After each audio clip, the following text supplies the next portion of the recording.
Hi, everybody. Welcome to Arbitrary and Capricious, a podcast that discusses the hot topics of the day and some things that don't really matter. I'm your host, Jay Reed. And I'm Aaron Robinson. Hey, Aaron, how you doing today? Doing pretty good. How have you been? I've been doing all right. We're coming to you on a Tuesday rather than our usual Sunday slot because we got a little behind with the Easter holiday. But it's good to be back on the pod. Absolutely. And we have a lot of things to talk about. We have a lot of old news. We have a lot of new news. So, I'm really excited for all the things we have to talk about today. Yeah. So, what do you got today? Well, definitely in our big stories, I want to talk about our prison systems here in America. And I kind of want to do a little convince me segment at the end of it to see if I can convince you of a radical change that might be a better solution than prisons. What about you? I look forward to that. I want to talk about populism, whatever that means. That's good. Populism is a term that gets thrown around a lot, and I'm not really sure that it's been very well defined. So I want to dig into that, talk about what it is, what it means, and what it means for the future. Well, I definitely am one of those people that have thrown around populism very loosely. So I'll probably learn something today. Yeah, I hope so. A lot of times it's a insults, and I want to kind of dig into that and talk about why that is. Okay. Well, what about old news? Do we have any good old news this week? Oh man, I've got quite a lot of old news. Yeah, me too, actually. To do a deep callback, we talked about tariffs a few weeks ago. This is continuing to develop. Exemptions to those tariffs announced on steel and aluminum. Exemptions have been given to basically all of our allies. The EU, Argentina, Australia, Brazil, South Korea, Canada, and Mexico have all been exempted from the tariff. Which we kind of saw forecasted. Yeah. Meanwhile, China has retaliated, as expected, with their own tariffs on American products such as pork, fruit, and wine. However, China has been discussing an agreement to buy more semiconductors, which are made here in America. They're also talking about cutting their own tariffs on American cars and taking some steps to open up their financial industry to foreign investment. None of those have been agreed to yet, but they're on the negotiating table. So that's a little bit of progress. So are you saying that Trump actually has been able to get China to bring something to the table that previous administrations have not been able to do? Oh man, I've backed myself into a corner there. You have here. Yeah, that's what it looks like. We'll see how it pans out. That we've already had an outcry from the pork and wine and fruit producers of the world.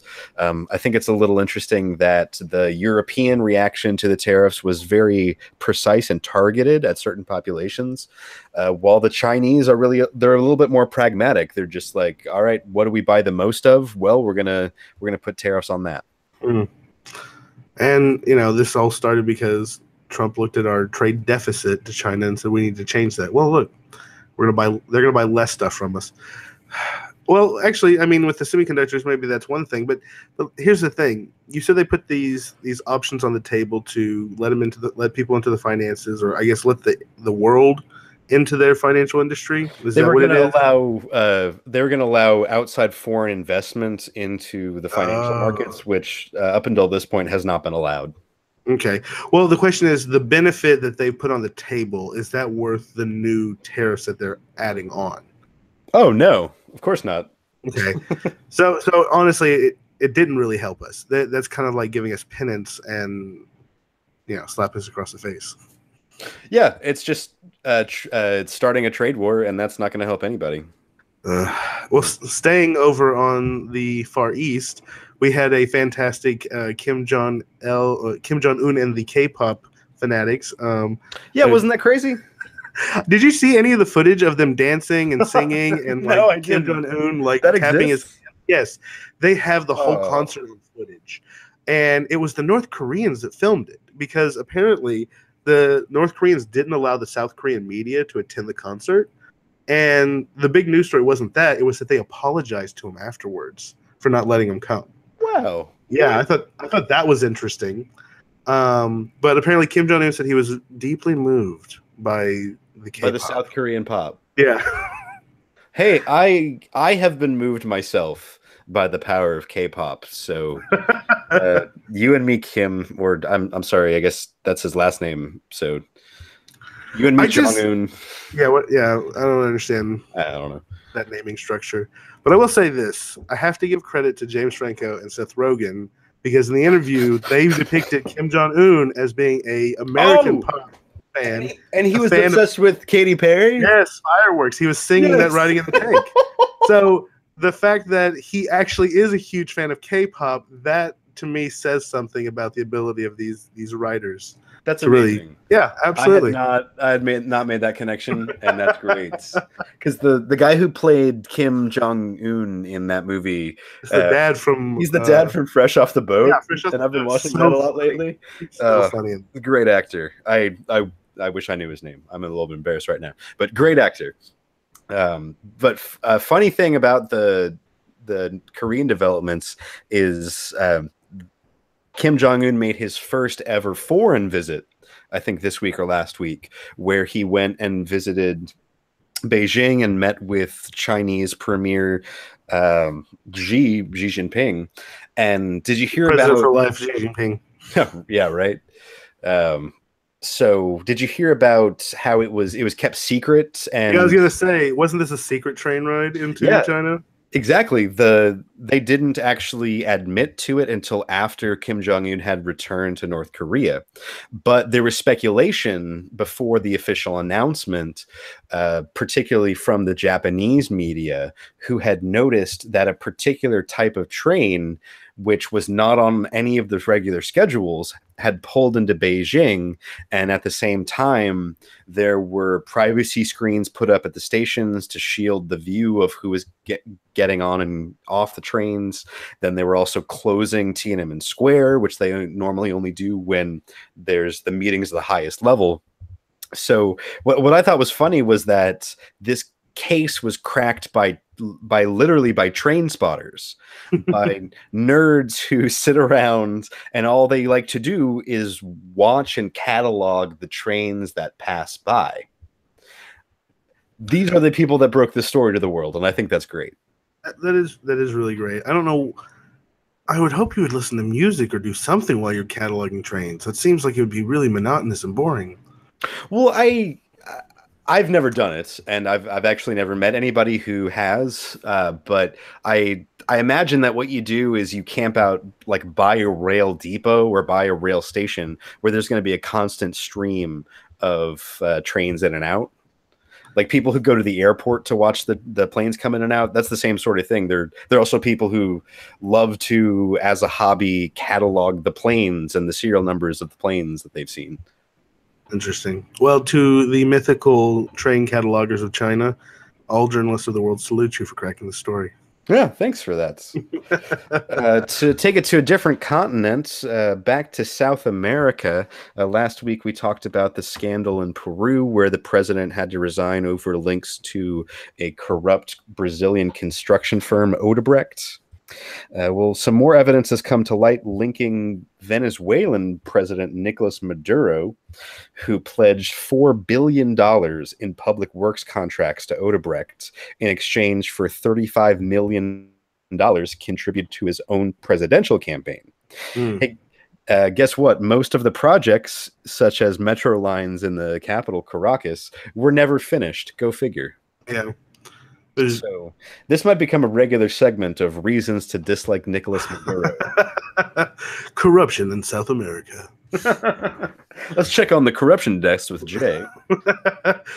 Well, coming back to the States, we've got a couple of stories developing here. We talked about the West Virginia school teachers strike and how long that dragged out and how that developed. Well, now Oklahoma and Kentucky, I believe, have both had the teachers walk out and all the schools closed across the state. So this seems to be a movement, and I'd just like to point this out, that austerity is fun to shout and scream in the state house until the effects hit those, down at the bottom. These teachers have been, abused when it comes to their pay for a long time, and it has been used to tax cuts to corporations and wealthy people throughout this country. This is a problem. Absolutely. This is a problem. There's a reason why we are like I have no idea what the rank is, just disclaimer, but ranked 50th in the world or 150th in the world in education. It's outrageous. It is. And to speak of austerity, there are times when it is necessary. However, we have to make certain things priorities. We have to get our priorities straight because there is money. There is always money. The question is, how do we allocate that money? And in this case, we have not allocated enough to pay these teachers. Absolutely. And, you know, I love seeing some of the social media comments that I've seen about this, that, you know, kids are saying, hey, it's not just the teachers wanting more pay. They're wanting stuff for our classrooms. They're wanting better books, better supplies, better, you know, things so we can actually learn, you know, so the kids are even supporting them. And I think that's important because they see it's a community issue. It's not just greedy teachers unions trying to take advantage of the state. And that's how it's probably always been built, you know? So as of now, I think the strikes are still going. But we'll keep an eye on this story. And so keeping along with the marches happening in Kentucky and Oklahoma, a couple of weekends ago, we had the March for Our Lives across the United States. That was organized by the Parkland kids, the survivors from the school shooting at Parkland. And, you know, we had one here in Dallas. I actually got to attend. It was a really amazing experience, kind of seeing that all and seeing the fact that it was actually led by students. Like, they were running everything. Like high school kids? Yeah, like high school kids. And out there, I felt like it's good to see school, like media, like, you know, like the school news was out there doing stories on Saturday. So it was really cool to see all the kids in Dallas show up and walk and march. And where did they have it? Like, where was it physically located? It was in Dallas. The one in Washington, like, I don't know where they went, but I know it was in the Capitol. And it was something like 300,000 people. Yeah. The one in Dallas, it started at City Hall and just went down by the K. Bailey Hutchinson like convention center and then back up to City Hall. So it wasn't a long march. Okay. But there was enough. It was so many people there. Like, I think there's like 5,000 or 6,000 people, and it took quite a while to march, like just that short distance. And then they had like people speaking and stuff like that. So it was good. There were some counter protesters out there, but they were mostly drowned out by the kids chanting, which was just really great. But one of the things that came out of this is like, we've seen more and more people on the alt-right and the far right that are saying that these school shootings are fake, that these people are crisis actors. Like, this is an epidemic of fake news. This is an epidemic of people not willing to actually see reality, you know? And there has to be some kind of solution to all this information out there, you know? Like, the Russian trolls pumping just fake crap out into the news stream and people just latching onto it. There's got to be some way to do that. Free speech can't protect malicious speech. Yeah, it almost feels like we've got people on opposite sides both accusing the other of being puppets of some deep state. You know, the people who are saying that these are crisis actors are accusing people of unrealistically responding to what the liberal media is telling us, you know, what the liberal lies are causing us to do, while the people on the other side who are calling for gun control are saying those of you who are listening to the NRA are just puppets of the NRA. That's true. I've yelled propaganda at people whenever they're telling me things that I think are bullshit. So I understand what you're saying, but like, everybody thinks that they're woke. God, don't say that ever again. I'm sorry. No, I can't stand that entire mentality. I feel like, number one, there is propaganda. Like, whenever someone says that someone's a crisis actor, that has been thoroughly debunked. You know, I feel like at some point, you're right. They're saying, hey, they're calling us crazy and telling us that we're passing around fake news. What did Donald Trump do? Oh, well, CNN's fake news. All of his people latch onto that. They say CNN's fake news. Now they don't watch CNN because they think it's fake news, but they'll watch Fox and Friends where they're saying caravans of Mexicans are coming across the border, you know, and Trump tweets about it in 30 minutes after that. I think it was actually Hondurans. I don't remember exactly what South American country they were talking about. Yeah, it was. They're supposedly it's Hondurans. And so And that brings us to our next old news story. Coming back to Trump and his stupid border wall. Now, since he didn't get his way in the budget, he's now asking the military to line troops up along the border to protect us from all these crazy immigrants coming in to destroy American culture. Right. And first, my first image, I just want to say this, but my first image of this was like a bunch of soldiers standing like hands across America from like, the border of Texas to California. And I just was like, honestly, I hope they try. They're like waist deep in the Rio Grande, like holding hands. The Rio Grande's not as Rio Grande anymore. That's horrible. No. Okay, so the way that I saw that is I saw that Trump calling for the military response, I felt like that was a direct response to his perceived threat of this immigrant caravan. Yeah. And this bothers me so much.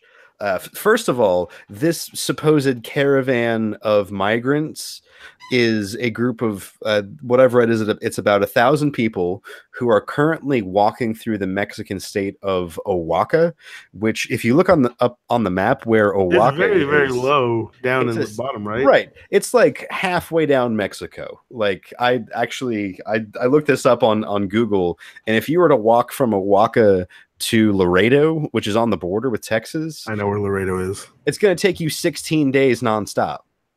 Is it not Oaxaca? Yeah, Oaxaca.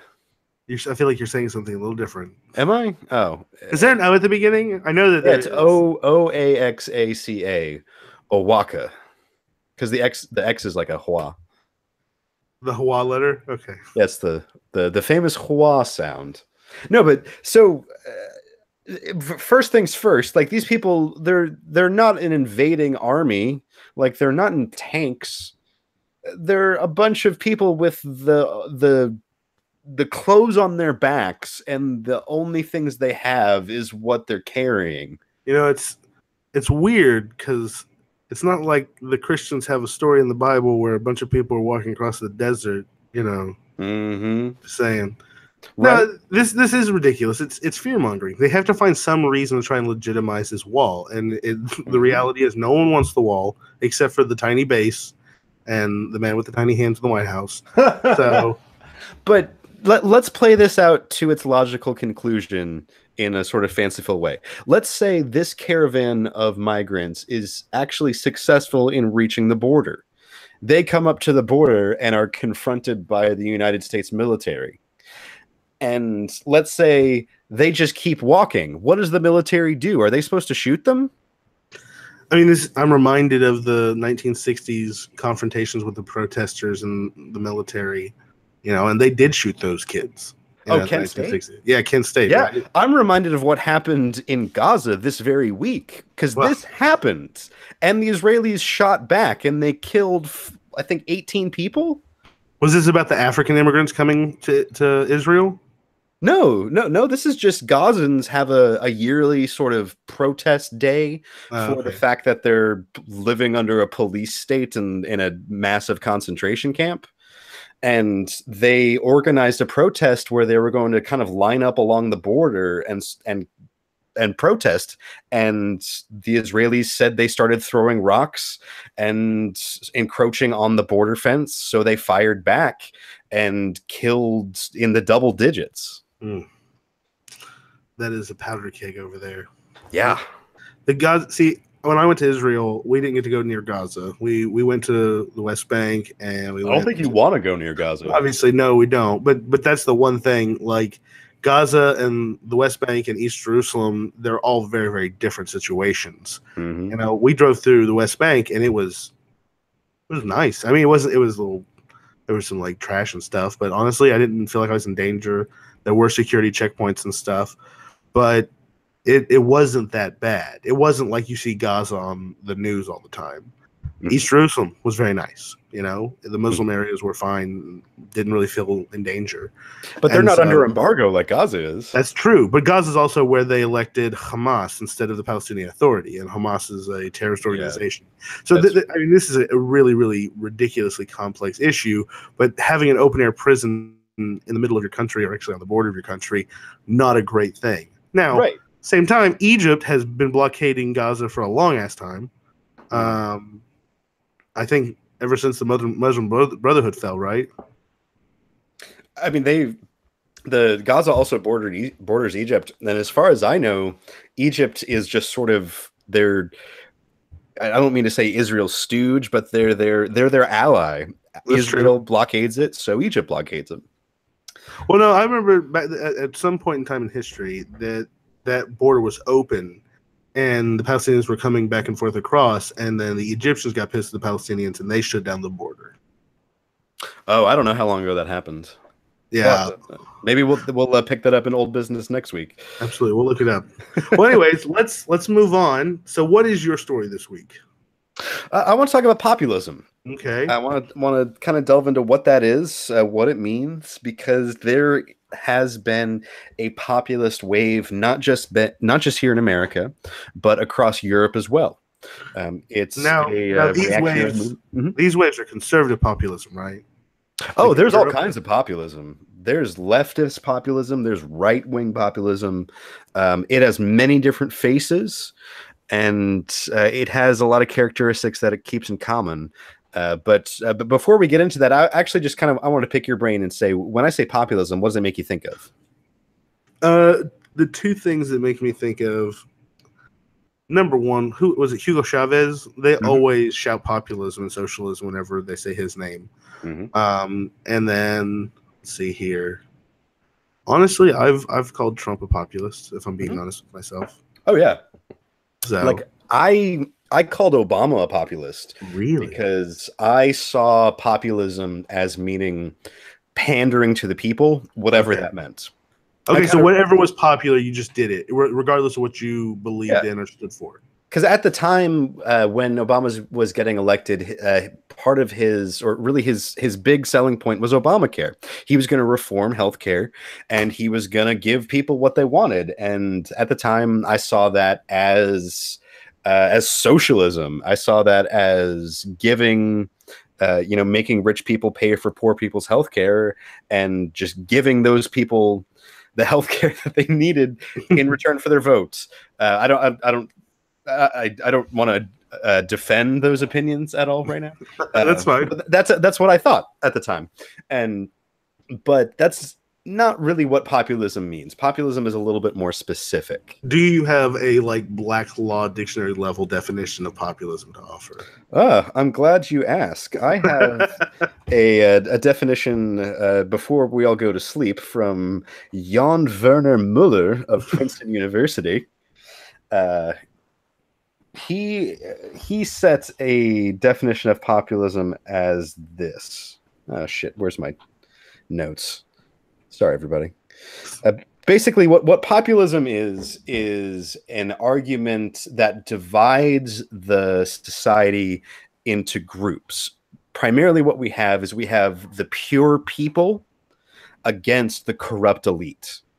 So what the populist does is he comes in and says, I represent the will of the people, the true people, the real people. And we're going to take this country back from those corrupt elitists who have unfairly taken control of your political process. I mean, that sounds word for word like half of the things that Trump said. Oh, yeah. So Trump is he's a textbook populist. Okay. And populism, it's like you said, you said I've called Trump a populist, and it kind of sounded like what you meant was you've insulted him with that. Yes, that's a pejorative term. It is true, and I want to explore that a little bit, because is populism necessarily a bad thing? Ultimately, yes, it is a bad thing. I was about to say it's rhetorical. Yeah, we'll get into that a little bit later. So there's a lot of different types of populism around the world. So to give you some examples, right now we've got the Podemos, which is a populist party in Spain who wants to give immigrants voting rights. That usually goes against our normal narrative of we've got the populists saying that we face an enemy, we face the encroachment of the foreigner. That's kind of the bread and butter of the populist. But we've got these leftist populists in Spain saying we need to give immigrants voting rights. On the other hand, we've got Dutch populists who want to eliminate hate speech laws. They also want to keep Muslims out in order to protect gay rights. Yeah, isn't it's funny how the different kind of the cliche aspects of the political spectrum all gets chopped to bits when we go international, and you've got these weird foreign coalitions who they want to they hate Muslims, but it's to help the gays. And I feel like what? the key factor, or I guess the common denominator in populism, is the boogeyman. Mm-hmm. Is that all forms of populism require a boogeyman to be functional, if you will. You have to have a bad guy, you have to have someone to blame things on, you have to have a scapegoat, and you have to have someone to get the population upset or angry at. Mm-hmm. Yeah, there's there's actually what they call inclusive populism and exclusive populism. And to differentiate between the two, what that means is that exclusive populism is exactly what you're describing, where we have the true people, we have the corrupt elite, and then we have the other, which is usually immigrants. Mm-hmm. And basically what the populist is saying is that the corrupt elite has sold your country out to these immigrants. They've taken your jobs. That's why you don't have a factory job anymore. That's why you don't have a coal mine job anymore, because all these immigrants came in and took it from you. Yeah, don't tell them about the robots. So that's exclusive populism, because the way that they don't tell them about the robots. That's great. Oh man, yeah. I've got a family member who posts on Facebook about how terrible it is that we have the self checkout at the grocery store. And I'm like, yeah, okay. Well, anyway, so what you were describing, that's exclusive populism, because the way that they whip up their base is they say, we are being invaded by these outsiders who are taking the way of life from you, and we have to protect it. But there is also what they call inclusive populism, which is a little bit more South American style. I was going to say that sounds a little more Marxian, like, hey, all you workers, you all are disenfranchised. Come join us. Exactly. We take out the other. We just have the people and the elite, and they're saying, hey, people, hey, disenfranchised people, you need to be more included in this political process, because this corrupt elite, this corrupt few, have co-opted the political process and taken it away from you. So that's a little bit more South American style, but to say that is actually, that's a little bit more 1990s South American style. Yeah. Because back then we had Chavez, we had the Kirchners in Argentina, we've got Evo Morales in Bolivia, who they referred to it as the pink tide, because they all were sort of Marxists, but not like full on worldwide socialist revolution. It was just a little bit more, hey, like there are a lot more poor people than there are rich people, and we should change that. Yeah. But because they overspent during the commodities boom in the aughts, what happened was that commodity prices went up. They had a lot of trade with China because China was able to capitalize on anti-American sentiment at the time and come in and buy their resources from South America. They did very, very well. That's why Hugo Chavez in Venezuela was so successful and so popular with his people, is that he had a lot of oil in an era where oil was expensive. Yeah. And so something like 90% of their budget was based on oil revenue. And so he was able to pay these incredible subsidies to his people, where it was this almost socialist paradise where rent was basically free, food was basically free, services were basically free, everybody was riding high. Well, guess what? Commodities prices collapsed. And so did those subsidies. It's what people were used to. They turned on the government, and now they're starting to overcorrect and react the other way, and they've started to elect right-wing populists. who are able to point the finger at these former left-wing populists and say, you are the corrupt elites that we are now saving you from. So this is turned into a traditional populist system. Yeah, it's almost like the system kind of feeds into itself and creates a situation where whoever gets the majority then claims to have the mandate of the people to then change the rules in their own favor to cement their power. And so then we get a tilt towards more authoritarianism. That's what's going on in Venezuela right now. Yeah. Where Chavez died in 2013, he's replaced by Maduro, who is not nearly as charismatic or popular, or he's not nearly as sneaky in how he hides his corruption. Yeah. And he's extremely, extremely unpopular. And they've had to completely rewrite their own constitution to keep themselves in power. So this is kind of the inevitable end result of populism, is that they continue to claim to have the will of the people behind them, even when they don't. Use that to cement their own power, even past the point where the people have turned against them. And then we have an authoritarian regime. Yeah, that's not good. Yeah, populism... Usually it's always depicted in movies also as being negative, as being kind of like the slippery slope that leads you to, dictators and Nazis and stuff like that. Oh, absolutely. It works best when you have that one charismatic leader who can stand out front and say, I am the savior of the people. Everyone else is corrupt. Don't listen to them. Listen to it straight from me. And that's pretty much Trump. That's pretty much Trump. It didn't help that the churches are defending him. Yeah, that I will never understand that. I will never understand the guy. What's his name? Jeffers from Dallas? Yes. Like, he's been on Fox News, like, defending the president and, saying that his personal, intimate life is not anybody's business. I mean, what are you talking about? The Republicans impeached Clinton for lying about sex. Mm-hmm. I mean, we've been watching the news for the last few months. He's been lying about sex all the time. Yeah, exactly. What if I told you that a world leader was campaigning on the platform that George Soros had a plan to flood the country with Muslim migrants? Is it Romania or Hungary? Is it Hungary? Okay, yeah. I heard about this. This is a great segue into our weird news. No, I did not hear this.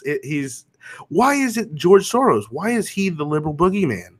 And he's like 900 years old. I really don't get it. I think he's like a mirror image of the Koch brothers, but on the other side. And it's almost like in reaction to the criticism of the Koch brothers, conservatives then said, all right, let's find the richest lib we can find and then turn him into the Antichrist. This is what is so bizarre to me, is the liberals say, hey, you're relying on fake news in regard to Russia, and the conservatives and the alt-right say, no, you're relying on fake news.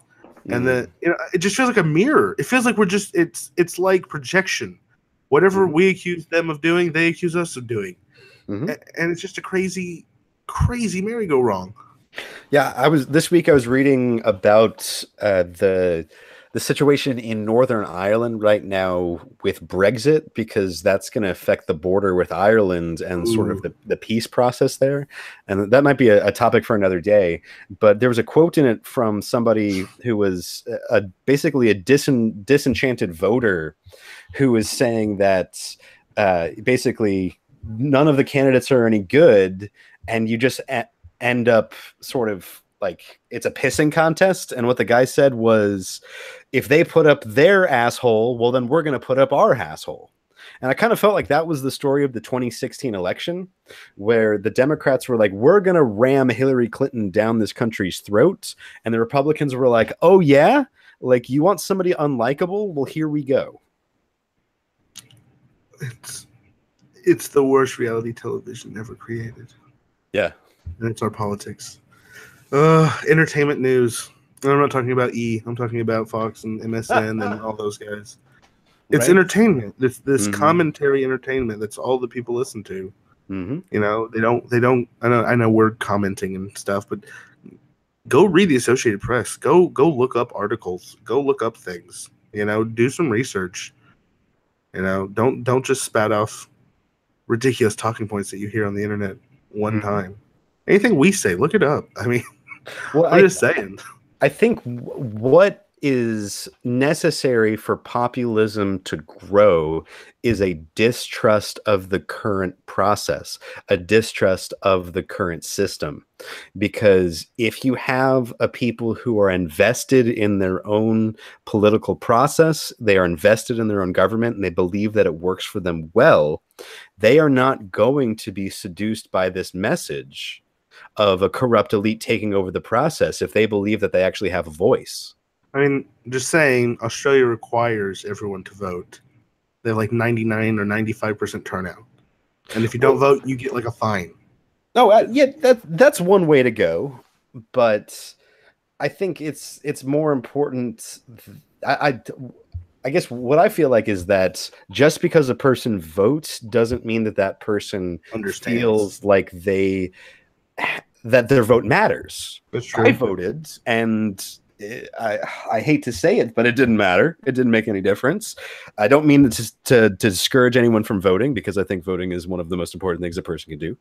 Uh, but I think a fundamental problem with our process is that people don't feel like their vote or their voice matters. And I think that's the way to defeat populism, is getting them to engage with the process. How to do that, I don't know. I think another way of saying this is that it's easier to get uneducated people to fall for populism. And the reason why I say that is that if we actually took our civics courses in this country and our government classes in this country, even in just public schools, and we overhauled them and actually gave the kids something to understand and participate in and get a handle on what government is, get them more involved so that they actually walk out at 18 and say, hey, I'm going to register to vote and I'm going to look up the issues. Teach them how to be good citizens.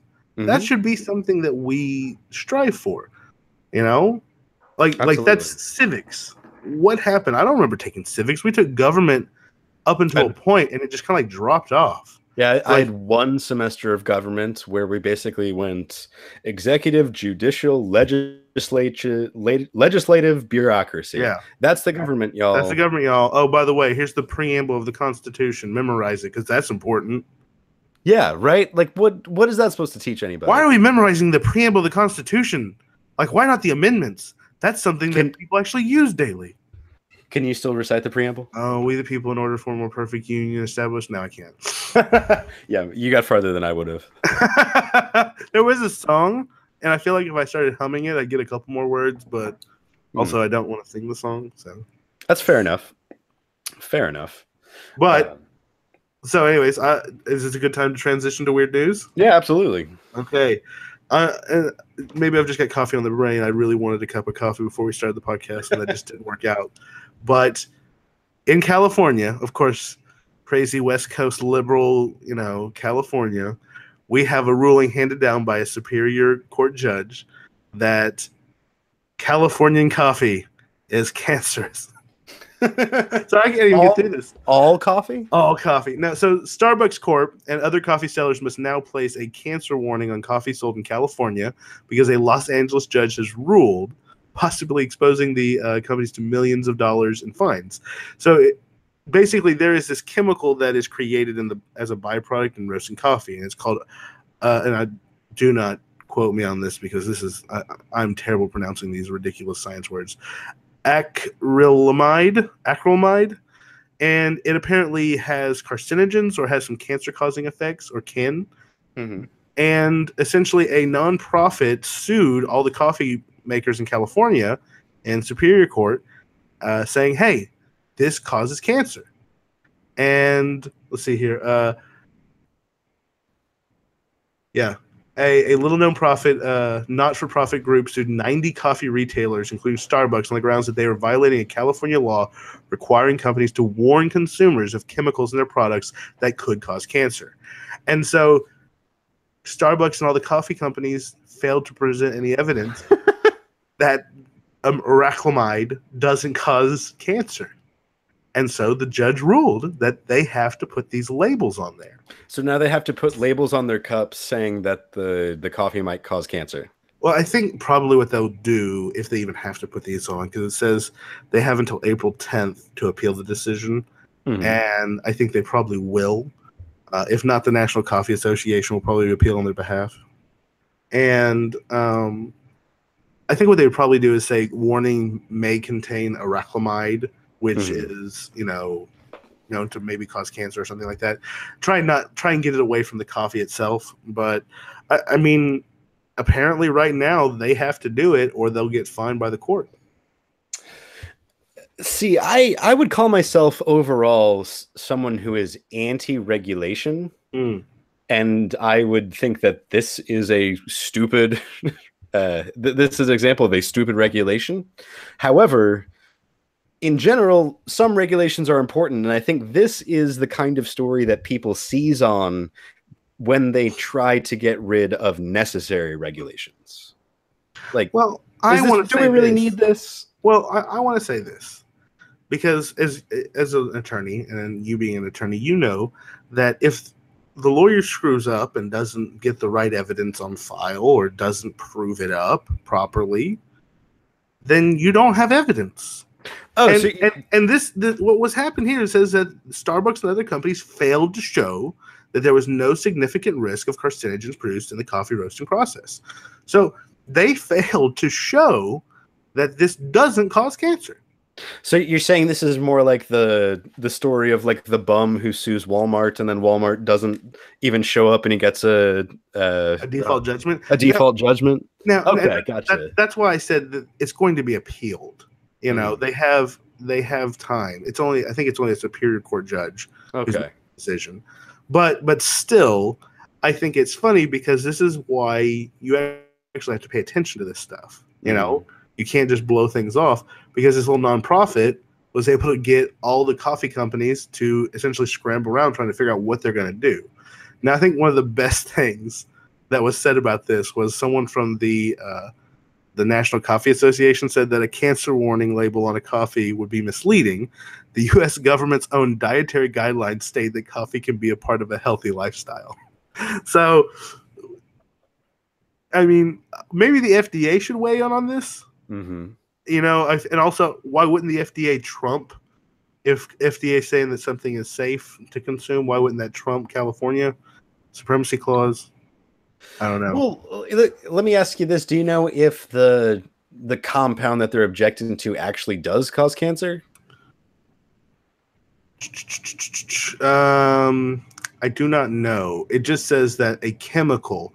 See, I feel like if coffee caused cancer, wouldn't there be a lot more cancer? Well, I mean, a lot of people have cancer, but that's true. It's probably going to be kind of like saccharin. Like you have to eat 32 pounds of saccharin a day to get cancer from it. It's probably one of those type situations, if we're being honest. Okay. But at the same time, I feel like once again, this says something about these big corporations not paying attention to things. The law says if your product has chemicals that could cause cancer, you have to warn. And so, I mean, think about it. Logically, the law just worked. It could cause cancer. They have to put a warning up. Prove it doesn't cause cancer, the warning goes away. Fair enough. I mean, they could pay for a study and get all that. I guarantee the study's probably out there. That's true. You know, and this is probably just someone falling down on the job. But I still think it's funny. Yeah, I'll go with that. I would like to get one of the cancer cups from California. Oh yeah, absolutely. If any of our California listeners, I'm looking at you, Jason. I don't know if there's a Jason listening, but if you want to send us one, we will gladly take it. Email us for the details. Absolutely. Arbitrary Capricious Podcast at gmail.com. There you go. You got that one down that time. Yeah. I hope I said that right. All right. Well, for more weird news, you want to go to Canada? Absolutely.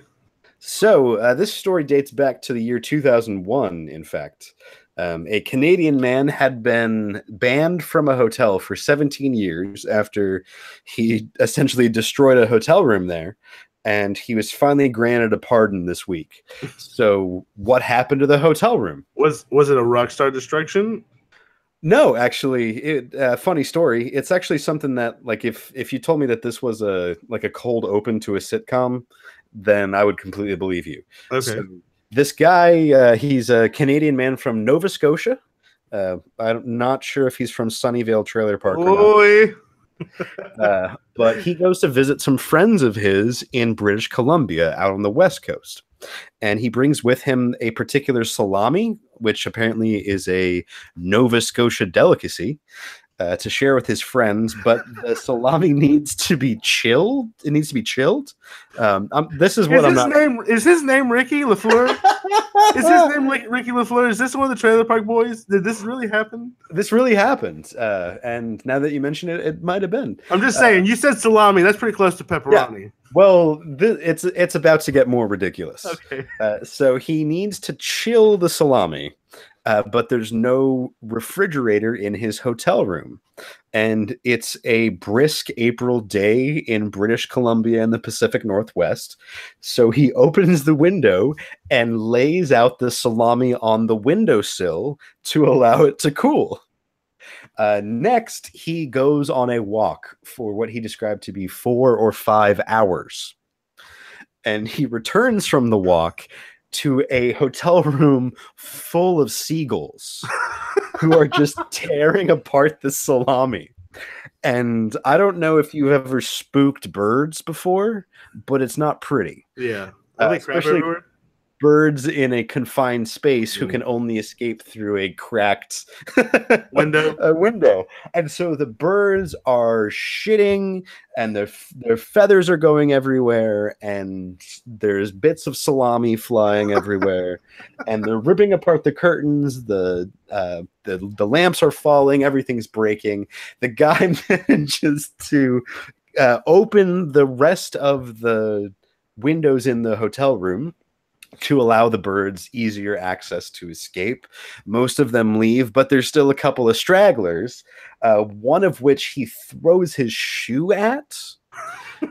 And apparently this guy's got some good aim with the shoe throwing because he hits the bird and both the bird and the shoe fall out the window, striking some other guests at the hotel. Oh, no. Who were, as the news story I read quoted, arriving for high tea. So this is like something out of an Adam Sandler movie. And apparently this guy, he's late for a business meeting at this point. And he just calls housekeeping and they get to the room and he's just like, hey, sorry, gotta go by, and leaves without any explanation. Yeah, can you have this clean before I get back, love? Thank you. Yeah. So I guess he's British now. You said British Columbia, I'm just saying. Okay, fair enough. No, he's from Nova Scotia. That's probably not what they sound like at all. Right. He's probably screaming about liquor and cheeseburgers. But yeah, so he's banned from the hotel for 17 years, and he decides to write to the hotel and ask them if they'll lift the ban and, recognize that it may or may not really have been his fault, and the hotel agreed. So happy ending. Please tell me that he goes back with salami and does the same thing again. That would be the best. That would be the absolute worst, but the best. Oh, if he recreated the entire situation. Oh, I would love to see that happen. Oh, gosh. That's fantastic. Fantastic weird news. Well, are you ready to talk about prisons in America? Ooh, I don't know if I'm ever ready to talk about prisons in America, but now's better than any. Well, I think it is, because recently in the news it's come out in the State of the Union, the president even mentioned this, that they're going to start doing some prison reforms here in America.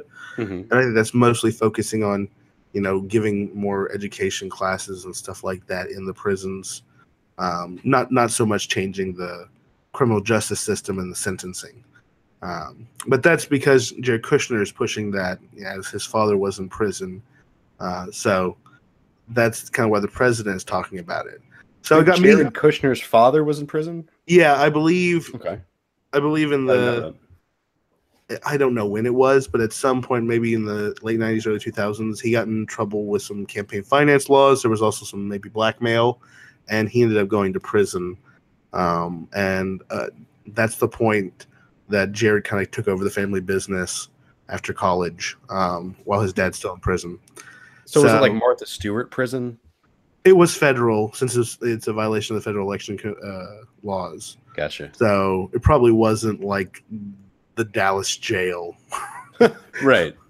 But I don't know if they had Netflix back then. Maybe. Anyways, so incarceration in the United States is one of the main forms of punishment that we have. And in fact, we have the largest prison population in the world and the second highest per capita incarceration rate behind, is it Seychelles? Seychelles? It's just Seychelles. Seychelles? Okay, Seychelles. Wait, so when you say that we have the highest prison population, does that mean that we have the most, just like sheer number of people locked up? Yes, we have the largest prison population in the world and the second highest per capita. Now, this is crazy. So there's like 4 times as many people in China, but we've still locked up more. Yes, I think that they just execute this instead. Ooh, snap. Oh, yeah. So here we go. Listen to Seychelles. Sorry, you kind of threw me off my game here. Seychelles has about 92,000 people in their entire country. 735 of those are locked up. The United States, per 100,000 people, has 698 people incarcerated. Wow. Okay, so we have something like 1 in 110 Americans are incarcerated. Okay, wow. 2,220,300. And currently there are about 4,751,000 people under probation or parole. So 1 in 35 U.S. residents are under some form of correctional supervision. That's like 7 million people. Right. Okay. We do have a population of, 375 million. So it's not like a huge number, but still, we, being 6% of their population, have the largest prison population in the world. Now, why? Why has this happened? Why do we have so many people? Well, according to a 2014 Human Rights Watch, a lot of the tough on crime laws that were adopted in the 1980s. Yeah, I was going to say, can I take a guess? Oh, yeah. I mean, it's the mandatory minimums. Mandatory minimums and tough on crime laws, absolutely. They have filled our prisons with nonviolent offenders. The largest increase since the 1980s has been to nonviolent offenders. So these tough on crime laws and mandatory minimums are not even getting to the violent offenders. It's really just getting normal people who commit some type of drug offense into the prison system. Now, this is the worst part. And since we've been harping on education here on this podcast, I really wanted to bring this up. According to the Brennan Center for Justice, falling crime rates cannot be ascribed. Oh, sorry, wrong statistic. According to a 2016 analysis by the U.S. Education Department, state and local spending on incarceration has grown by 3 times as much as spending on public education since 1980. 3 times as much. 3 times as much to hold bad people in a block. We're spending 3 times more to keep people off the streets than we are educating our own children. And it's 6% of the population versus all of our children. That's ridiculous. This is ridiculous. It's the prison industrial complex. Eisenhower warned us of the military industrial complex when he left office. He said, this is a problem. The military will not stop spending unless you stop it. It will always find something else, some new battle, some new fight, some new enemy, some new technology. There will always be something to spend money on. And we know this is true. Look at us. We're 6% of the Earth's population, and we spend, half of the Earth's budget on military defense. Yeah. This is something that affects us here. Like, I have good friends who work for defense contractors, essentially. Absolutely. Right here in the Dallas area, they have jobs because we have to make the planes and the bombs and the technical stuff to make sure that we get our oil. Here in DFW, we've got TI, Raytheon. We've got a bunch of these, like Bell Helicopter, Boeing, I think, out in Fort Worth. It's Lockheed. Yeah. So, I mean, this is big industry, and that's the military industrial complex. But the prison industrial complex, excuse me, is becoming a even worse one. Going the same way? It's going the same way because there's always going to be another reason to throw someone in jail. And with Trump coming in saying we got to get tough on crime, we got to deal with these bad hombres and stuff like that. And then appointing Sessions, who apparently was a U.S. attorney during like the crack war, Mhm. and probably has, I mean, we know he has a very negative opinion about, substance abuse in America. And he's wanting to, reinstate the mandatory minimums and undo a lot of the stuff that the Obama administration had done to try and reduce our prison population Mhm. during his presidency. They're throwing all that stuff out the window. So it seems that we're kind of having a shift back to a tough on crime kind of hard right mentality when it comes to our prisons. Now, the thing that really frustrated me about this when learning about mandatory minimums is that this is a way legislatures take away discretion from judges. Mhm. There is no discretion if you have a mandatory minimum. You can't hear the sad sob story. You can't listen to the preacher come in and speak on his behalf. You're going to jail for 10 years minimum. Right. I think something that people don't really realize, something that's not really known publicly, is the way that sentencing works. Now, you took that. I remember you did that class in school when we were Yeah. there. Give us a Because little rundown on sentencing. How does that work? so well, it's different in state and federal. Okay. And let me start off by saying that I don't know how other states do it.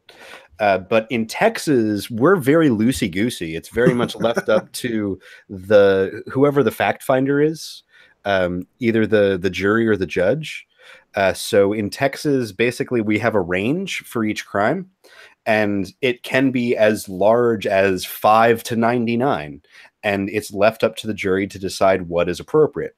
And that's kind of how it's portrayed on TV most times, where the DA comes and says we can do a deal because if you go to the jury you're going to go away for 50, but let's work out a deal. We can take it for 5. They do a plea bargain. Mm-hmm.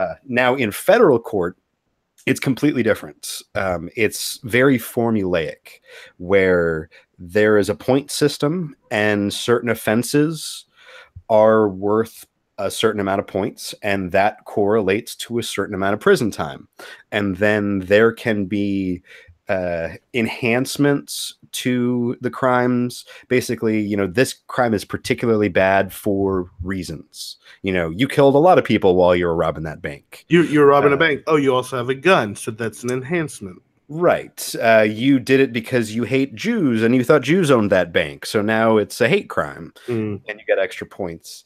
In particular, I thought that this was fascinating for sentencing drug cases, possession or distribution and such. What they do is we have a scale of marijuana where we say, the X amount of marijuana is the lowest crime. Then from here to here is worse, and from here to here is worse. And it's all based on weight, or I guess it would be mass of the drug that you've been found to possess or distribute. And then for all other drugs, what they do is there's literally in the sentencing handbook, there's a conversion table for converting other drugs to marijuana. You have to Where convert your cocaine over to yeah, marijuana to figure out how much yeah. jail time you might get. So like X ounces of cocaine is equal to so many pounds of marijuana on the sentencing scale. Mm. So talking about discretion in the federal realm, there's actually very little discretion that they have in sentencing, and the jury never does anything with sentencing in the federal realm. They just determine guilt or innocence. Exactly. That's all they do. Then it's up to the judge for the sentencing.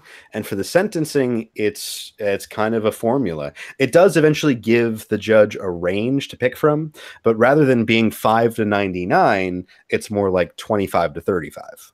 Yeah. That's interesting. But yeah, so this lack of discretion doesn't allow the judges to kind of determine whether or not it's something that should, the punishment should happen. Right, so we're filling up our prisons with people who were dealing or possessing drugs, Mm-hmm. and just because this was their third offense, or they had a gun while they were doing it, the mandatory minimum kicks in, and they're stuck in prison for 20 years, no matter what.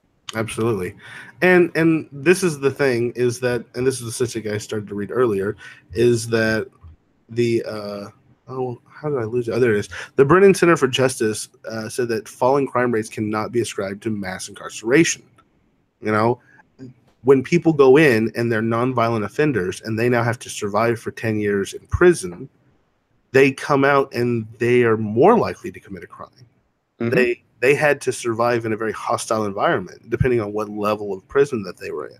Hmm. And so prisons, I mean, it's a cultural joke. They're referred to as con college, in Right. TV shows. Why? Because people know when you go in, you might come out and you might have some new skills. You also might have a felony and might not be able to get a normal job. You also have some new friends. Yeah, some new friends, some people you've been hanging out with Mhm. the last 10 years. So, I honestly think that our prison system is increasing or exacerbating our problem. We even saw this bite us in the ass in Iraq, where Abu Ghraib, the prison that was notorious for the mistreatment of the inmates, it was Absolutely. the same story. That was Al Qaeda 101, where Hmm. you got locked up in there for suspected of being a terrorist. Even if you weren't, you're going to hang out with some terrorists while you sit around hating America. Absolutely. Now you come out and you are a terrorist. You're ready Exactly. to go take back, take some vengeance on the people who just locked you up. And then when ISIS took over Iraq in, I think it was like June 2014, when they just rolled right through, guess what they did first? They sprung everybody out of Abu Ghraib. It was like Mhm. when Bane sets everybody out of Arkham loose, and uh, Gotham is just fucked at that point. Like that Yeah. was Baghdad in 2014, and I don't mean to say that's going to be the future of America because we're locking up so many people, but to a lesser extent, that's what we're doing. Well, We're yeah, and creating more people who are going to come back. well, think about that. 1 in 35 of American adults are in some way under correctional supervision, whether in jail or in parole or in probation. I Hmm. mean, it's a nanny state. It's I don't want to say it's a police state, but there's something wrong here. There's something wrong here, and I kind of wanted to go back. There was this fantastic book that I read, and it gave me an idea for a convince me segment on the podcast. So I want to see if I can convince you to replace our prison system for nonviolent offenders, or replace our prison system with a flogging system. Flogging, Yes, or some type of caning, similar to that in Singapore. like corporal punishment, like beating Yes, people. corporal punishment, beating people. And the reason why is I read this book, I think maybe 5 or 6 years ago, and it's called "In the Defense of Flogging," and it is written by Peter Moskos. He was a beat cop in Baltimore back. I don't know exactly what time period, if it was in the 80s or in the 70s or what, but it was a really interesting read. And in that book, he makes the argument that the prison system is actually more inhumane than a simple flogging. You see, the United States, most people think when you bring up flogging that they think that it's cruel and unusual punishment. I feel like your response by me even bringing it up kind of elicited that. Yeah, absolutely. Well, I guess when I think of flogging, I think of like Cat of Nine Tails Like kind of thing. Jesus flogging, like no, Yes. we're not talking about that. We're talking about So something not a little flagellation. not flagellation. We're talking about caning. Let's narrow it down to caning, like in Singapore. So Okay. so beating someone with a stick. Yes, essentially. Okay. Okay. Now, Do you happen to have any details on the size or weight of the stick? I have all these details. We Oh, will get into this. Okay. okay. So essentially, Paddle. well, I'm it's not a paddle. It's a stick. Okay. Okay. We'll get into this in a Okay, second. I'm sorry. But I just want to offer this and say, look, this is an alternative to throwing people in jail. Sure. Okay. Okay. And so first and foremost, flogging has never been ruled unconstitutional. It's never been ruled to be cruel and unusual punishment. Flogging in America ended voluntarily due to changing cultural norms. The Quakers found flogging to be abhorrent, and so they shifted to the first prison system for punishment instead of just holding them until they were tried. Now, these were actually way worse conditions because the people would be in there and they would be in their filth and they were not sanitary and they were not fed well. And so these early Quaker prisons were not really much better than just getting your beating and going on your way. Mm-hmm. But for them it was more humane. So that ultimately kind of takes over as a norm in our culture. Now it's normal to throw people in jail and just have them sit there and wait until they get out or just sit there until they die. So I wanted to take a look at Singapore. And now Singapore gets a lot of bad rap because they use caning. They get a lot of bad rap. They get a bad rap because they use caning to punish criminals. Mhm. There's the story, the Weird Al song where the guy is like the Test Crash Dummies or Crash Test Dummies. That's the band. Mhm.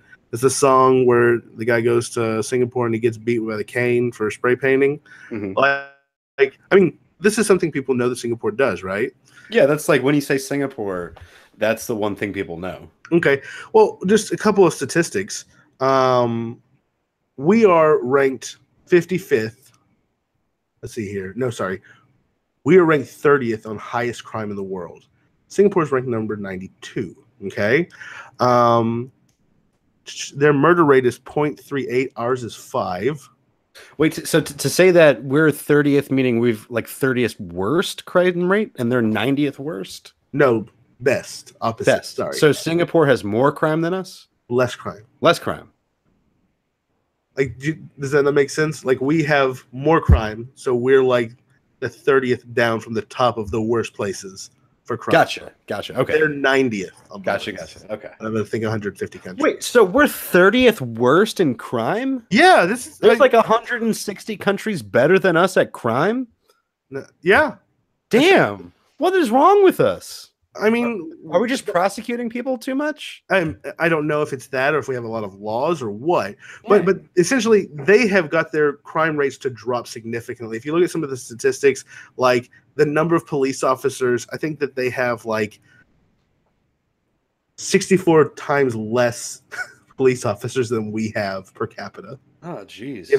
They don't have to have police officers like that. They don't have to have all this enforcement. Yeah. They have a system. Now, I wanted to know what the system is. So I took a look at it, and it's actually their criminal code of procedure. It actually is in section 325 through 332, if anyone wants to check it out. But it's available on Lexis? No, probably not the Singapore criminal code of procedure. Okay. But caning is limited to certain individuals. I didn't know this before going into this, but first of all, only male offenders between the ages of 18 and 50 who've been certified to be in a fit state of health by a medical official is liable to be caned. Okay, fair enough. The offender shall receive no more than 24 strokes of the cane on any one occasion, irrespective of the total number of offenses committed. In other words, a man cannot be sentenced to more than 24 strokes of a single cane or of a cane in a single trial, but he can receive more than 24 strokes if the sentences are given out in separate trials and they are given to him in separate time periods. Okay. So you're never going to get the 50 lashes at one time. Okay. If the offender is under the age of 18, he can receive up to 10 strokes from a cane, but a lighter cane is used. And boys who are under the age of 16 may be sentenced to caning only by the high court and not by state courts. An offender who is sentenced to death shall not be caned. The rattan cane used cannot exceed 1.27 centimeters in diameter. 1.27 centimeters in diameter. Yes. That's pretty thin. Okay. A caning must not be carried out in installments. This is to ensure that the prisoners sentenced to canings are done in a single session, and they do not have to go through the process repeatedly, even if the full sentence might not have been administered for medical reasons. So if you, for some reason, start having a reaction or a heart attack, they will stop it, and you won't have to come back and get the rest of your lashes. They also, after your caning, they treat the wounds on your back so that there's no infection and that you don't have any type of, ultimate like disability or anything like that, disfigurement. Yeah, I was hoping maybe you could tell me a little bit more about like practically how they do it. Like, where do they hit you? What position are you in? Sure, absolutely. I do have that. Hold on, I gotta scroll down a little bit. The administration procedure. Okay. Caning in practice has always been ordered in addition to jail sentence and never punishment by itself. And this is where he's wanting to switch that. This is the guy, Peter Moscas. He's saying we should start using this and reduce our jail sentences. Let's see here. The offender is not told in advance when he will be caned. He will be notified only on the day of his sentence will be carried out. Okay. The offender often undergoes a lot of psychological distress as a result of being put into such uncertainty. On the day itself, the medical examiner The medical officer examines him by measuring his blood pressure and other physical conditions to check whether or not he's medically fit for the caning. If he is certified fit, he proceeds to receive his punishment. If he's certified unfit, he is sent back to the court for sentence to be remitted or converted to prison time. A prison officer confirms with him the number of strokes that he has been sentenced to. Okay. In practice, the offender is required to strip completely naked for the caning. Once he has removed his clothes, he is restrained and put on a large wooden trestle based on basically an old British like prison frame. So he's basically handcuffed so that he can't move or resist it. He stands barefoot on the trestle base and bends over and he bends over a padded horizontal bar. So he's kind of leaning over it. His feet are tied to the lower crossbar. At the same time, his ankles are restrained by leather cuffs. Let's see here. So essentially, he's strapped to this thing, so he can't move. It does say that he's not gagged, and he's positioned at about a 90-degree angle. The punishment is administered on his bare buttocks to minimize the risk of any injury to bones or organs. Okay. So, I mean, they have a science to this. This isn't just they're just beating the crap out of you, you know. This is punishment. The caning officer carefully positions himself beside the trestle and aims with the cane. The correct position apparently is critically important. If it's too near, if the tip is too near, apparently it can cause some serious damage. So they actually have to have someone who's trained to do this. And then they proceed to do the strikes in about 30-second intervals. So you get 30 seconds between each strike. Up to a maximum of 24 Up strikes. to a maximum of 24. So wow, okay. You're done. And basically the idea is you take the strikes in return for reducing the prison sentence. It looks like, actually, it's not necessarily reduction. It's that the way that they keep their prisons empty is that there are certain offenses that are singled out for caning. A lot of these are the really violent ones. And so you get, let's see here, you get some prison time and then you get your caning and then you go on back out into life and you contribute to society. But if you did this, even if you did it for, smaller number of strikes for lesser offenses, you could give people the option. Say, look, you can spend 6 months in jail, work, in the laundry room or whatever, or you can take 5 lashes and go back to work tomorrow at whatever your job is. Okay. Now the offenses that they use for the offenses. Man, I am having trouble saying that word today. the offenses that are worth caning in Singapore are as follows. There are about 35 of them, which include hostage taking, kidnapping, robbery, gang robbery with murder, rioting, causing grievous hurts, drug abuse, vandalism, extortion, sexual abuse, molestation, and unlawful possession of weapons. And caning can also be a mandatory punishment for certain offenses such as rape, money lending, and for foreigners who overstay more than 90 days to deter illegal immigration. Rape, money lending, and overstaying a visa. One of these things is not like the other. Well, they're worried about illegal immigration in a tiny island city country. Oh, wow. That's incredible. But, and I'm not saying we adopt perfectly their system, but I'm saying, why can't we look at corporal punishment in a different way? If this person gets out of jail and back to their job and contributes to society and pays taxes, isn't that ultimately better and prevents them from being in college, in the penitentiary for an extended period of time? Isn't that overall better for society? Yeah, sure enough. Can I play devil's advocate? Absolutely.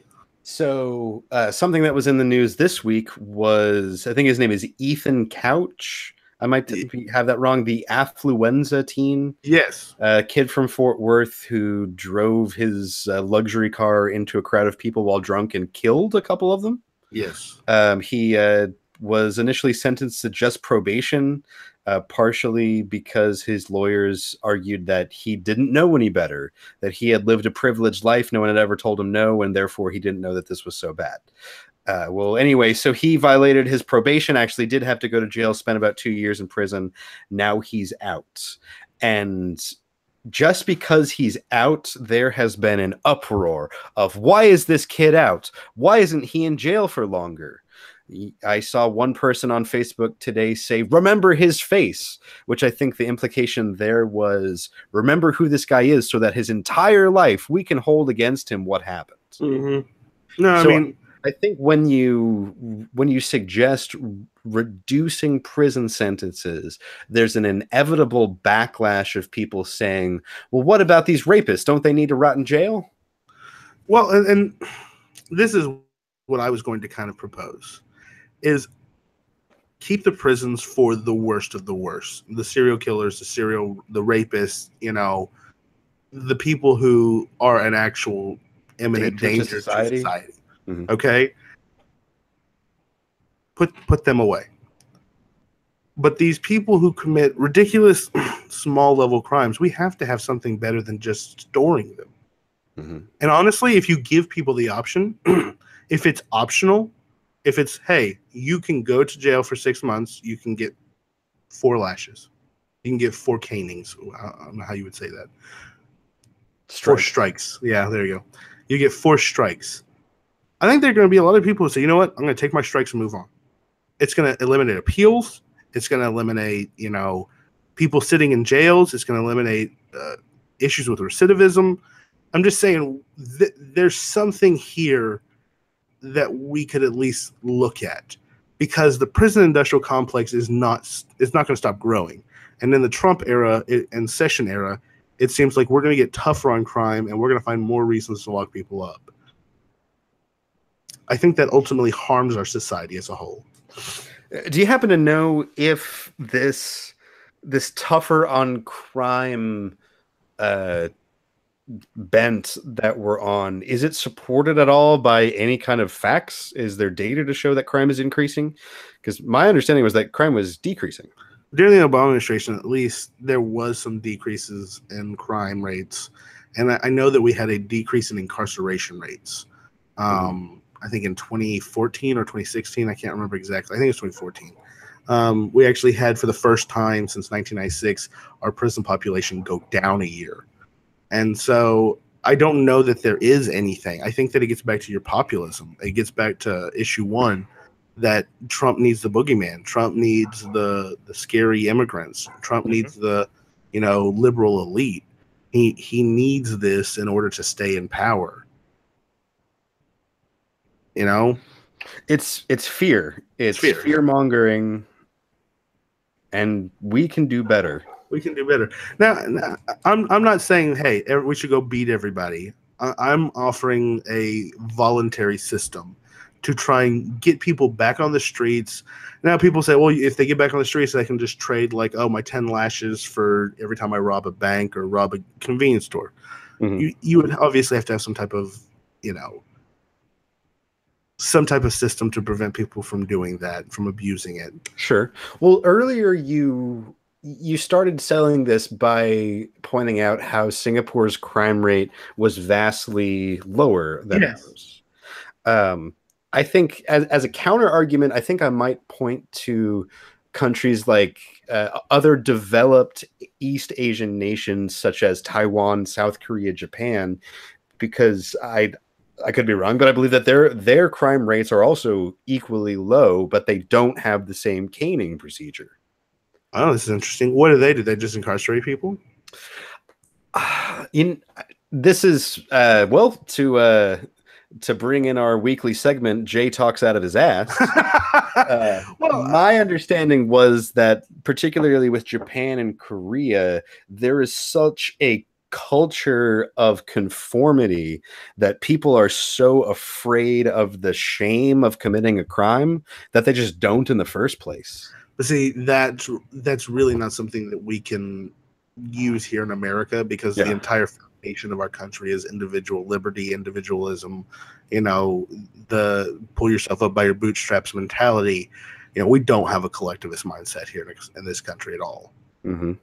And so, that's why we can't shame Trump into acting like a normal president. He can blow all the norms out of the water. is he can be like, well, I'm just being independent, I'm just Hmm. speaking on that. Yeah, I think it's kind of a cultural thing that we don't really have the same social pressure Mm. felt on the individual, because we have such a powerful idea of individuality and me.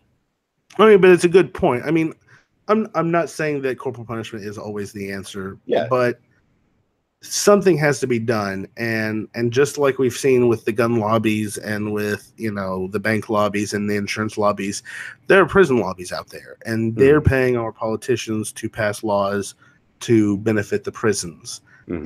One of the stories that I latched onto a few years ago is up in Pennsylvania. A judge was getting kickbacks for sending young teenagers to jail, Hmm. from the jail.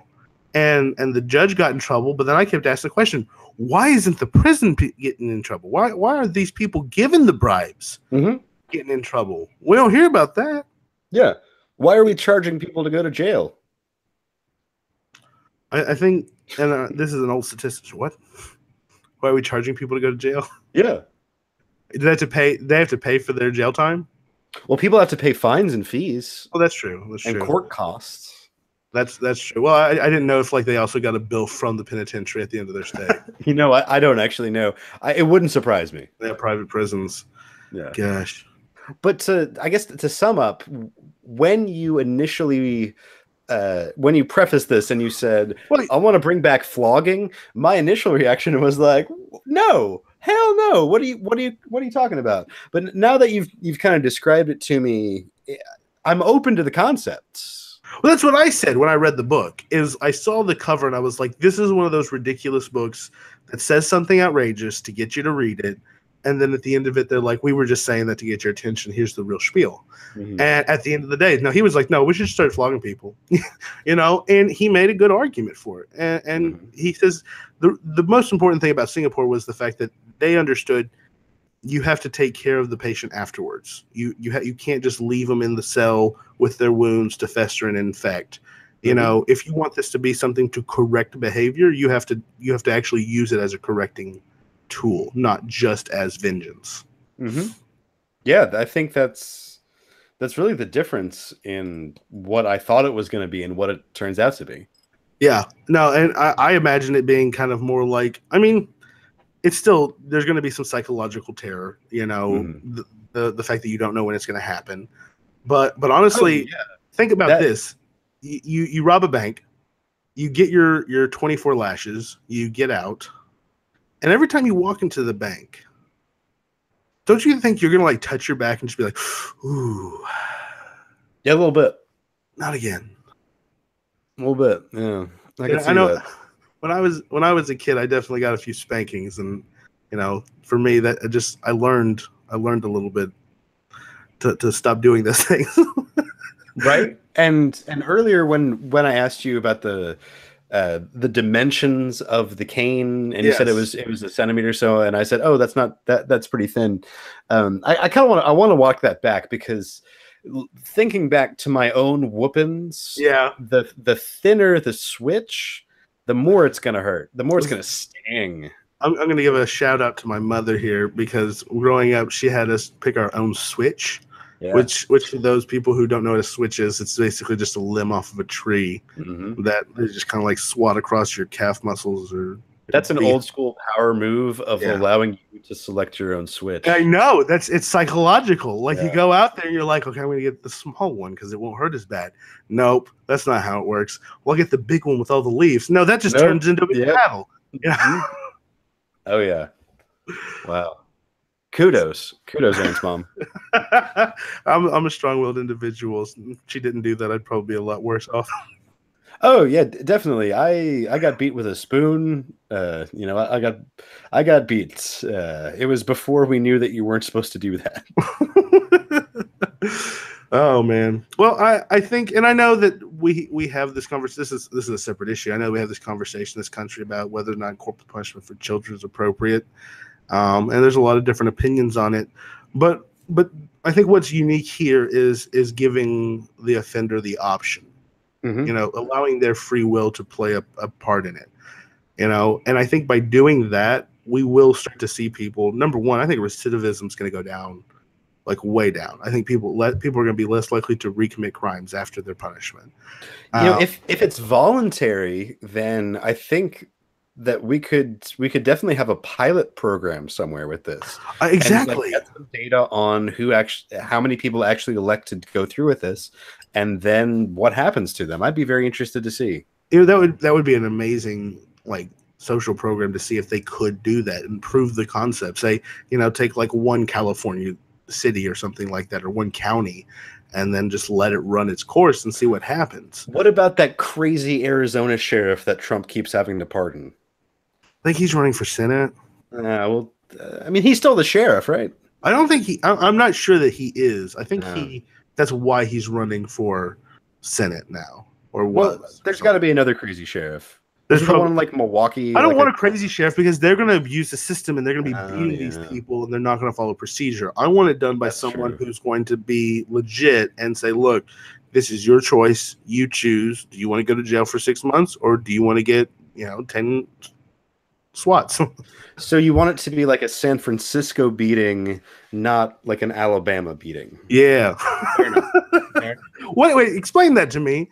What do you mean by San Francisco beating? Like, if you were going to choose a police force or a county jail sheriff's deputy to be beaten by, are you going to choose the San Francisco one or the Mobile one? Probably not the Mobile one, that's for sure. But this brings up an interesting, kind of a final thought. The author of the book, I told you that he was a beat cop, and he kind of starts the whole book off with an anecdote. And he talks about how when he started the force, there were some older cops, and they were talking about the good old days. Mm-hmm. And he was like, "What do you mean the good old days?" He said, "Well, back in the day, you catch a kid and they're doing something, spraying graffiti. You take them around the side and you say, look, I don't really want to take you down to the station. What's it going to be?" And they take their lick, they go on their way, and they don't have a record. They don't have any fines, no jail time, no paperwork, and hopefully the kid learned something.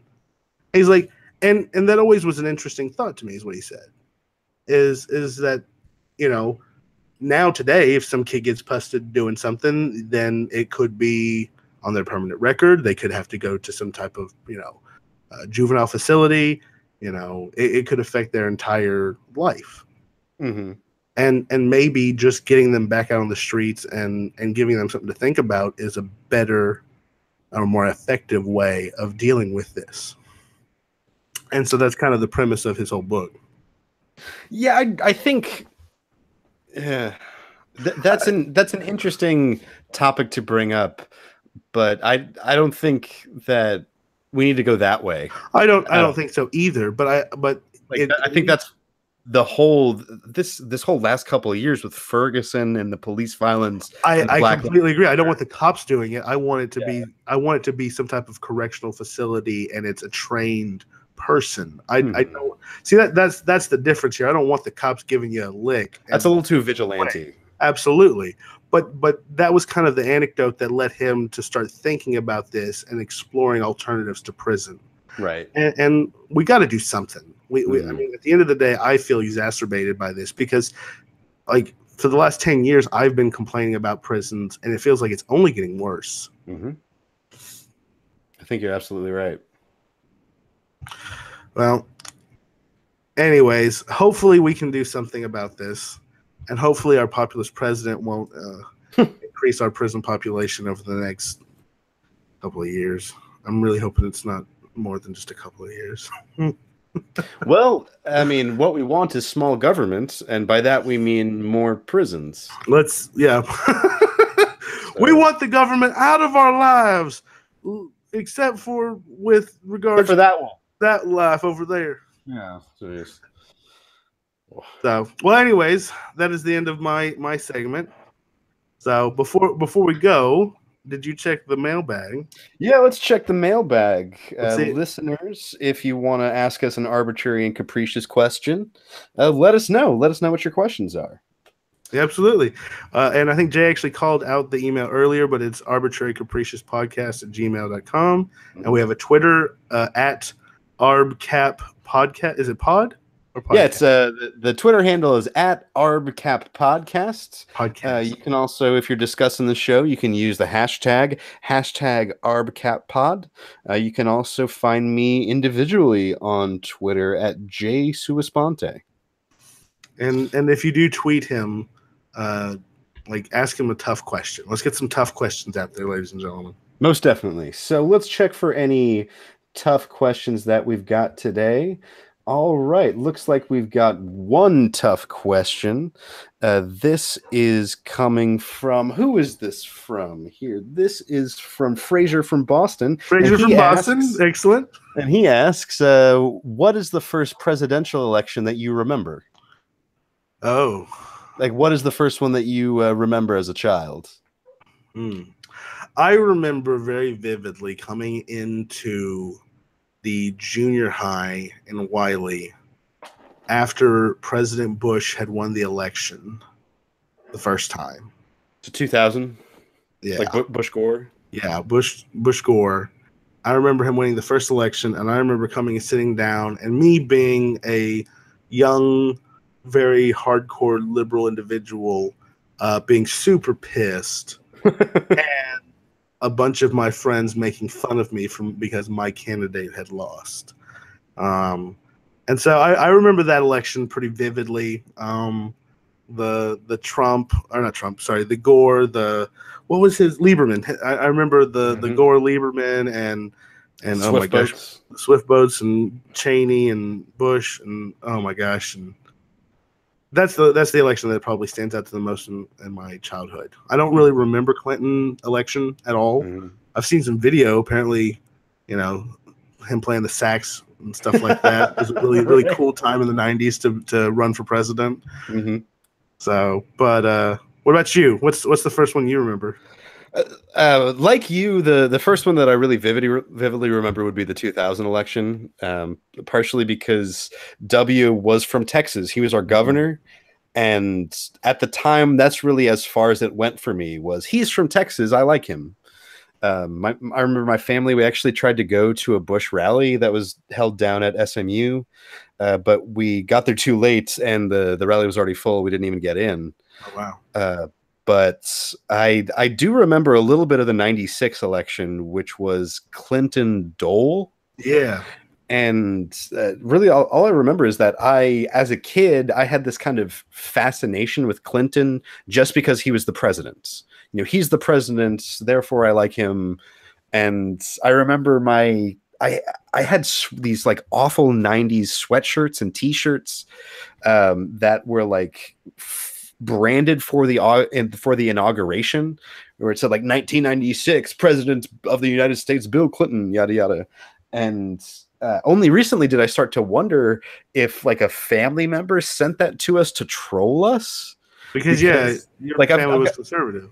Yeah, like my parents are moderate, I guess maybe I shouldn't say moderately, but they're conservative, and my uncle on my dad's side is just like liberal lying as it gets. Oh, wow. So I'm starting to wonder if that was almost like him needling us by like sending the sweatshirts and t-shirts for me and my brother.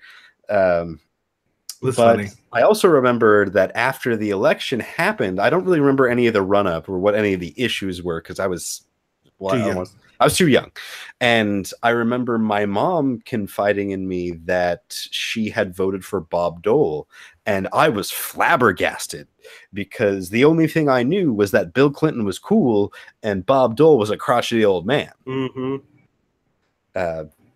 Then in 2000, it kind of had evolved into, well, George W. Bush is from Texas and he's conservative, and so am I.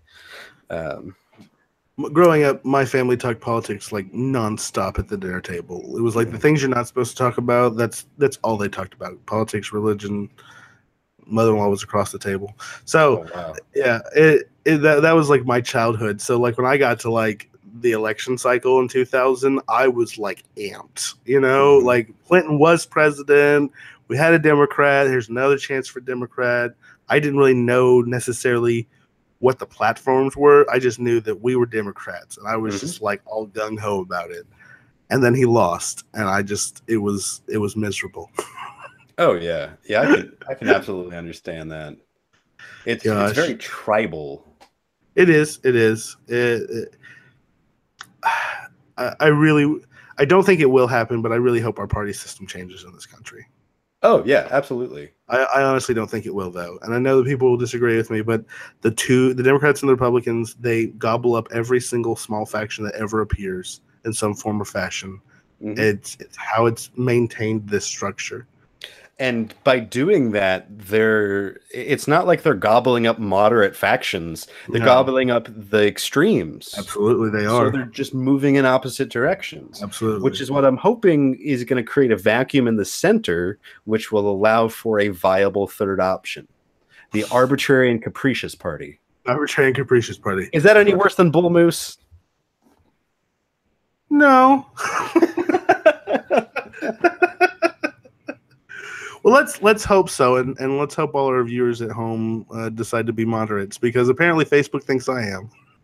Oh yeah, yeah. You posted that today, where under your account settings, you can look up whether or not Facebook thinks you're a conservative or what. Or a liberal, or a very conservative, very liberal, or Yeah, a and what your moderate. interests are. Now, mine, I will confess, and if you're Facebook friends with me, you might have already seen this. I was listed as very conservative, but to be fair, I think there was a time when I had actually clicked on on the part of your profile where it allows you to tell people what your views are.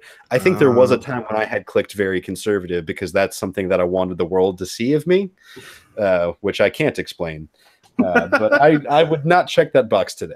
well, I was just astonished that I got moderate, but I don't know. Maybe I have some unusual views out there for liberals, so You're pretty fringe, man. You're pretty fringe. I might be just a really fringe guy. But see, I feel like there's a lot of the liberal stuff is farther left than me on some things, like we've talked about, like the Sixth Amendment. Someone who's been sexually assaulted having to face the rapist, because the Sixth Hmm. Amendment allows the accused to face their accuser. I've gone toe to toe in arguments with people on the left about that. I guess I am a moderate. Yeah, but I would not expect Facebook's algorithm to be that sophisticated to pick up this nuanced opinion on a fringe topic, you know? That's also true. Also, I don't like soccer at all. And it's like, obviously you're Yet. moderately engaged in soccer. Hey man, World Cup is coming up, and But isn't this that might. like just as corrupt as South America? Oh, very much so. And I'm a horrible hypocrite for being so excited about it, but I am pumped. And this might turn into World Cup cast come July. Just let you know. Well, we'll have to. Well, it's definitely going to be in the news. Where are they building their giant stadium that they'll use one time this time? um, Several places, in fact. Is the World Uh, Cup happening across the world? it's in Russia. Oh, I thought you meant like what city, but Oh, no, Russia, across Russia. Yeah. No, in oh, you know what? Let's save that for another day because I've got a lot to say about that. okay. That's fine. That's fine. As we get closer to the FIFA World Cup, whatever corruptions series, we'll talk about it again. Yeah, because the next World Cup that's going to be given out is going to be 2026, and there's only two bids: one from the U.S. Along with Mexico and Canada against Morocco. And the sort of the headline from it is that Morocco is using gun violence to highlight why they should get the World Cup over America. I mean, that's very smart, Morocco. That's Yep. very smart. KG. KG, yeah. Well, that's all the time we have this week. It's been a fantastic pod. I think we've got all of our call outs done. So until next week, I'm Aaron. And I'm Jake. I want to say thank you to the listeners and tune in Sundays. Yes, tune in Sundays. And we will be maybe in the near future looking at maybe having an intro and outro and more platforms for the podcast. So be looking for that. Yeah, Definitely right now I'd say we're kind of in beta. Yeah, we're in beta. This is definitely a beta podcast, but Yeah. I'm enjoying it. Jay, I believe you're enjoying it. I'm having a lot of fun. So we're definitely going to be exploring some more platforms beyond just YouTube. So definitely, keep an eye out for that. And if you have any suggestions, send us some stuff, because we're learning about podcasts too. So you guys have a beautiful evening and a beautiful week.